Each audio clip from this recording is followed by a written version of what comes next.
Authorization, which is often confused or combined with the concept of authentication, which we've been discussing so far in this course, is the process of giving a user permission to access a specific resource or function.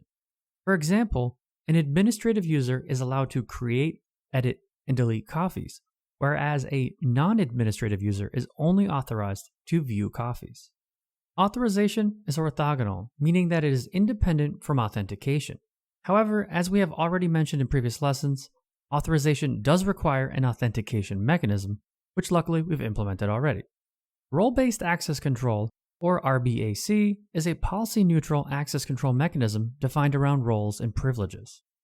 When using role-based access control, you examine the needs of your users and group them into specified roles based on shared responsibilities. For example, let's say we have a coffees catalog application. Users with the admin role can manage coffees, add, edit, or remove them from the catalog. On the other hand, regular users can only navigate through the list of coffees and view individual coffees. We might even have a supervisor or super admin role that, in addition to managing coffees, can even create, edit, and remove existing users, including those with the role admin. They might even have the ability to promote a user from being a regular one to an admin. Essentially, a role is a collection of permissions that you can apply to users.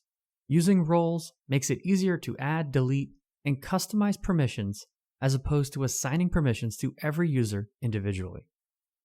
In this lesson, we will define a role enum that will represent all of the roles supported in our project.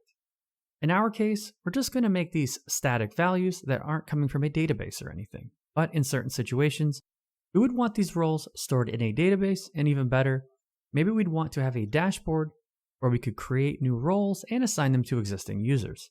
If you wish, you could generate a new roles resource using the Nest.js CLI, implement the CRUD endpoints, declare a role entity, establish a relationship between the user and the role entity, etc. But since all of that is outside of the scope of this specific extension, we'll proceed ahead with a predefined and static list of roles. So back to our code, let's switch to our IDE and start by adding a new directory inside of the users folder and call it enums. Inside this folder, let's create a new enum named role.enum.ts. In this file, let's declare the following static enum that we'll use. This enum consists of two values, regular, which represents a regular user, and admin, which indicates someone who is capable of managing coffees. As we have mentioned earlier, depending on what application you're about to build, you could add more and different roles to this. As we mentioned earlier, maybe you'd even want to have them in a database. Next up, let's open up our user entity class and add a new role column there. Great. There's one caveat here though. Our existing user doesn't have the role assigned as it was created before we introduced this column. Let's update all of our users using the new Nest's REPL feature. REPL is a simple interactive environment that takes single user inputs, executes them, and returns the result back. The REPL feature lets you inspect your dependency graph and call methods on your providers and controllers directly from your terminal. Note that we're using the REPL feature here mainly for ease of use as we're learning new concepts and dealing with our services and database in this course.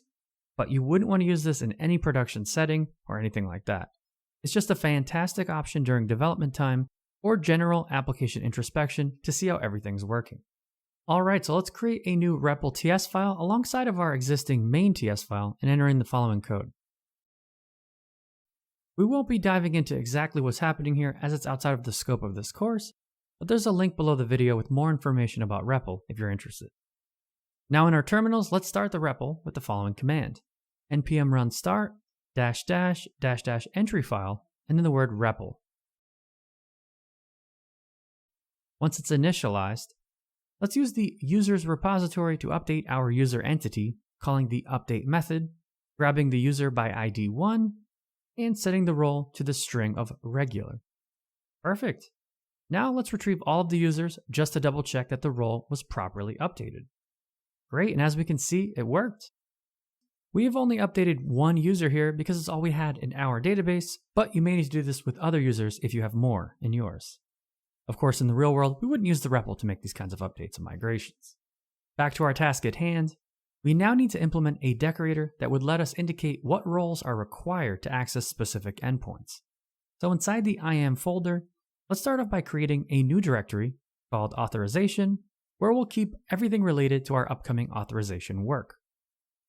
Inside this new folder, let's create a directory named decorators and create a new roles.decorator.ts file there. Following what we've already did with the auth decorator in previous lessons, we'll once again use the set metadata helper and we'll grab roles that are passed into the decorator. Great, with this in place, we can now generate a new guard. So let's open up our terminals and in a separate terminal window, use the Nest.js CLI to create it. nestgguard im/authorization/guards/roles. Let's open up this file and let's first inject the reflector class we've seen in previous lessons as well. Now onto the canActivate method of our guard.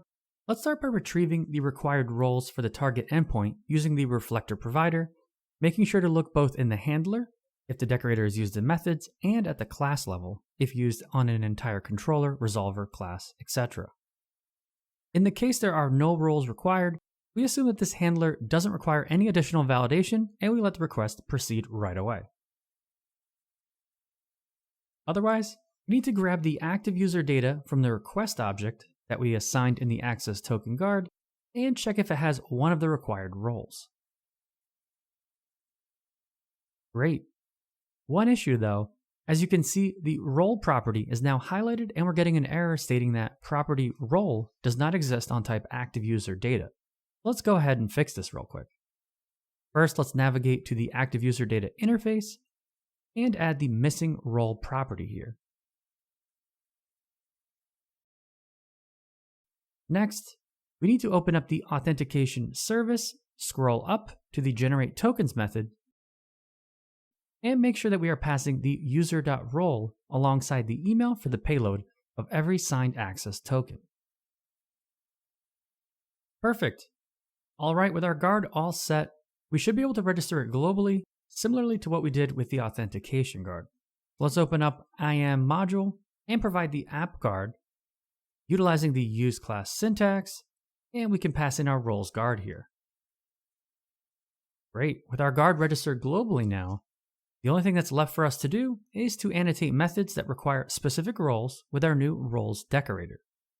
Let's try it out and open up our coffees controller, and let's annotate create, update, and delete operations with the roles decorator, setting their required role to role.admin, which will set our application so that only admins can access these endpoints. With these roles decorators applied, let's save our changes, head over to Insomnia, and test out our create/coffees post endpoint.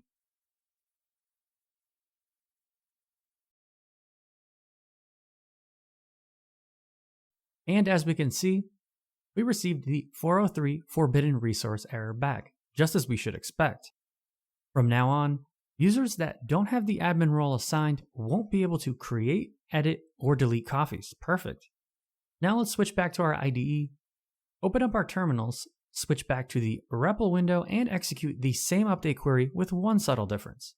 Instead of using regular as the role, let's now set it to admin. As we can see, there was one entity affected, which means our user should have the admin role now. Great. Let's head back over to Insomnia once again to test if we can access that endpoint now that we're an admin. First, we have to re-authenticate ourselves as the user's role is embedded in the JWT access token. So let's go ahead and sign in again. Once we receive the response, let's copy the newly generated access token and update the authorization header in our post/coffees endpoint tab and click send again. And voila! Our API returned back successful with a 201 created. This action adds a new coffee. As we can see, now that we are admins, our guard is working just as intended and only allowing us access if we are an authorized role. We covered a lot in this lesson, but as you can see, we've laid out all the foundations for authorization itself, and from here, there are many additional ways or directions we can go in terms of authorization. It just depends on what we need in our given applications.